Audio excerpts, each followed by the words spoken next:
Hello everyone, and welcome to another one of our videos.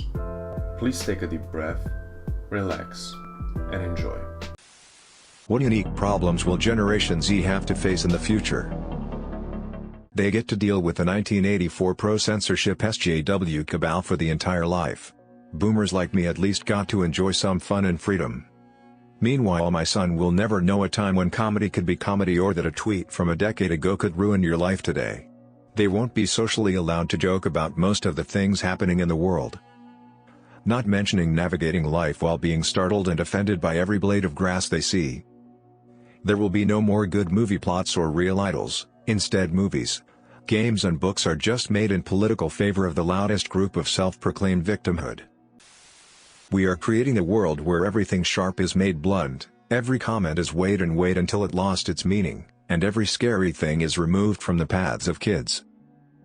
A friend said to me that we are creating a spoiled generation where the parent is the person with the broom wiping every bump away for their kids. Skyrocketing rates of depression and mental illness due to social media, especially depression, has much more causes than just social media. We live on a dying planet and we have to somehow fix the unfixable mistakes of our ancestors. The economy is messed up. Apartments are way too expensive and jobs pay too little. Politicians and older generations don't take us seriously and we're constantly bombarded with consumerism. Their entire lives documented on the internet, in mostly public access.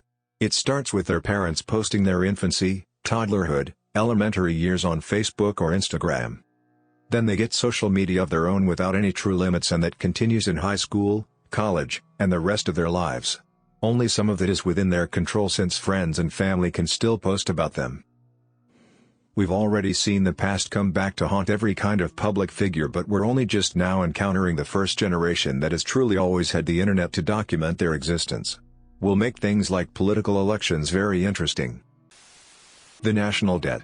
Generally very progressive, but there's a meaningful reckoning coming with the debt.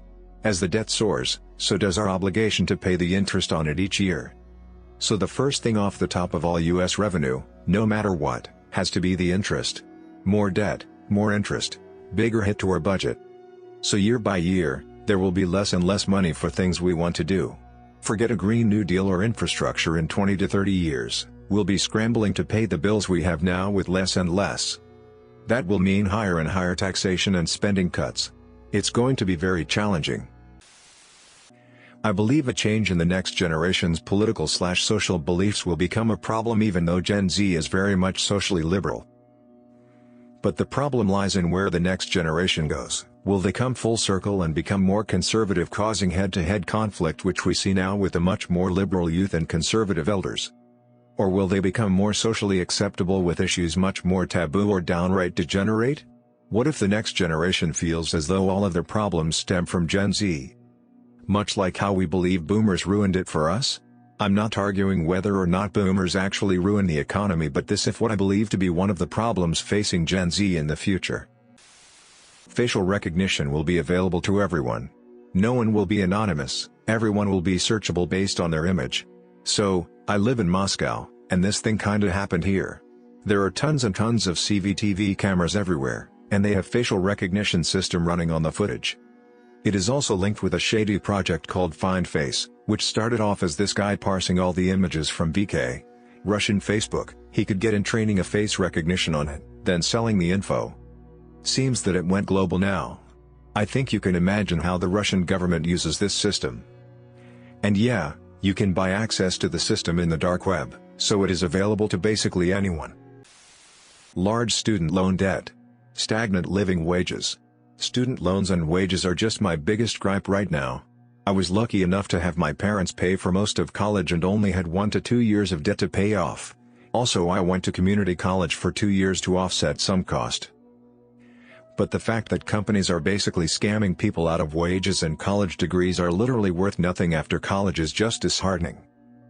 The entire college industry should be discredited because at this point, only people who are qualified professionals that need extensive study, doctor, lawyer, physicist, computer engineer, CPA etc., and gen ed classes are literally the college milking people for extra cash. Why on earth does a doctor need to take a history/gym/language/diversity class? The entire first year is wasted on these BS classes when you can be studying what you actually want to do. I hate to say it, but no one is going to look at a Bachelor of Arts as a way to make money. You don't need a college degree to draw, paint, act, or write. If you have the skill set for it, then you're already qualified. Not only that, but expecting a 17 to 18-year-old kid to decide what their career is going to be is just absurd. I'm scared to admit, but I feel like a lot of Gen Z will realize not everyone can be an influencer.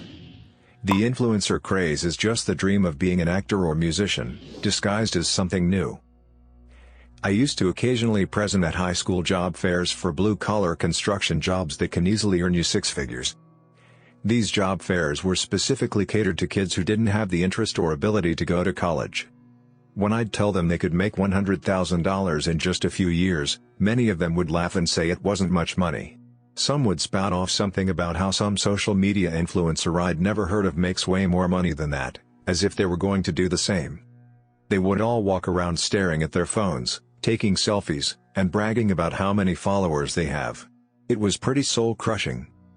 Someone replied, "I wanna be a YouTuber, and I have to explain to her that it's not as simple and record post. Though for a few it is, but that even if the right setup and even an idea of what to do and the skills to do it doesn't mean success is on the way." There's a big difference from them wanting to do it as a hobby on the side and using it as a career plan while not focusing on other things that matter. For instance, I'm a musician professionally, but that plan wasn't an excuse for me to not do other schoolwork or try in other aspects of life. I see too many children who want to be influencers, athletes or musicians, and use that as an excuse for why they have crappy attitudes and work ethics. The complete destruction of the middle class and wealth inequality.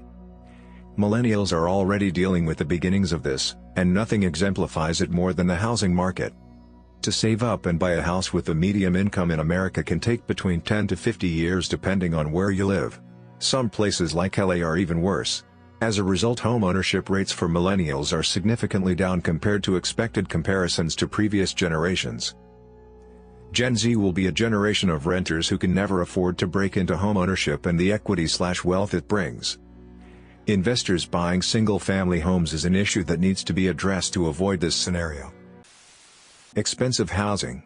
Housing is available, but priced are too high for the people that need it. The expensive property still generates value even if it is unoccupied. When building new housing, it is more profitable to build large expensive houses than smaller and cheaper. And then communities actively oppose low-income housing because they fear opportunity for people less well-off than themselves will bring crime to their doorsteps. Not having an attention span longer than a few minutes. They always have to be doing something. Usually it's just checking their phone to see if there is a new notification. When they grow up and become developed human beings, this will hold them back a ton. They don't have the ability to just sit without doing anything. And also not able to entertain themselves, they have to have someone else entertaining them, which is scary. The embarrassing and cringy stuff they've uploaded on the internet will stay there forever, for everyone to see, including their future employers. The right to be forgotten will be huge for ordinary people, not just CEOs and celebrities who do not want to be defined by a single horrible event. Internet culture today loves to crucify people and terminate their careers for something stupid they might have said while not in their right mind. My son, who will be graduating into the professional workforce soon, recently discovered that there is someone on Reddit with his full real name as a username. When he told me that, my stomach literally dropped and I got panic chills. He combed through the whole post history and it is, luckily, about the best case scenario you could ask for. A professional person in a completely different field than he is going into, in a different part of the US, with no problematic posts. Having to plan for a much longer lifespan. It's estimated that my generation will live to an average age of 100 to 120 years. We've been trained by society to get jobs, houses, have kids, etc. But no one is thinking of the inevitable. What if that job, degree or house doesn't last you 80 years? So if the plan doesn't work out for a lot of people, they can't afford to live at 100-year-old, for example. That's why everyone should have a retirement plan. That way you can retire from work and be able to support yourself indefinitely off your assets. But let's be honest, how realistic is that for the majority? Even the more socialist countries in Europe face the risk of their generational transfer retirement scheme failing, due to the longer lifespan of their citizens. Even the boomers are having to deal with issues from retiring at 65 but living past 80.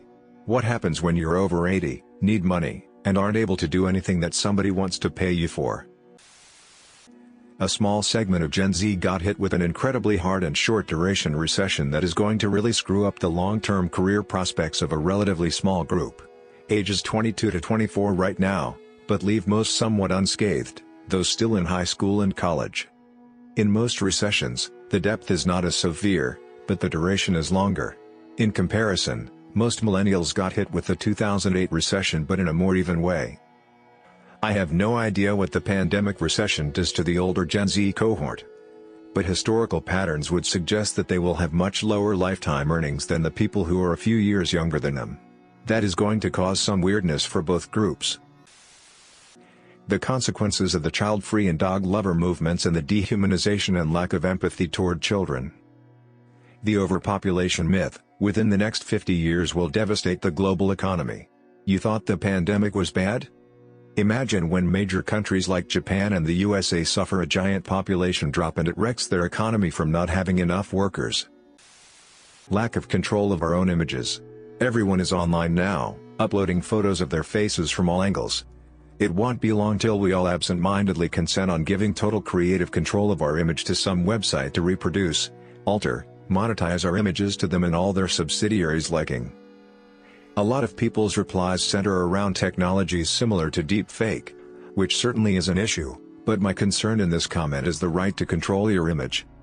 Deepfake is a technology that can create from your image. Your right to protect yourself, on the other hand, is still unclear with the current legal and technological know-hows, thus my concern.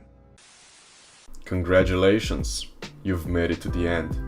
We want to thank you again for giving us a few minutes of your time, and we wish you have a great rest of your day, night, or whenever you're watching this. If you enjoyed the video, please make sure to subscribe, it really does help us a lot. That's it from me, roll the outro.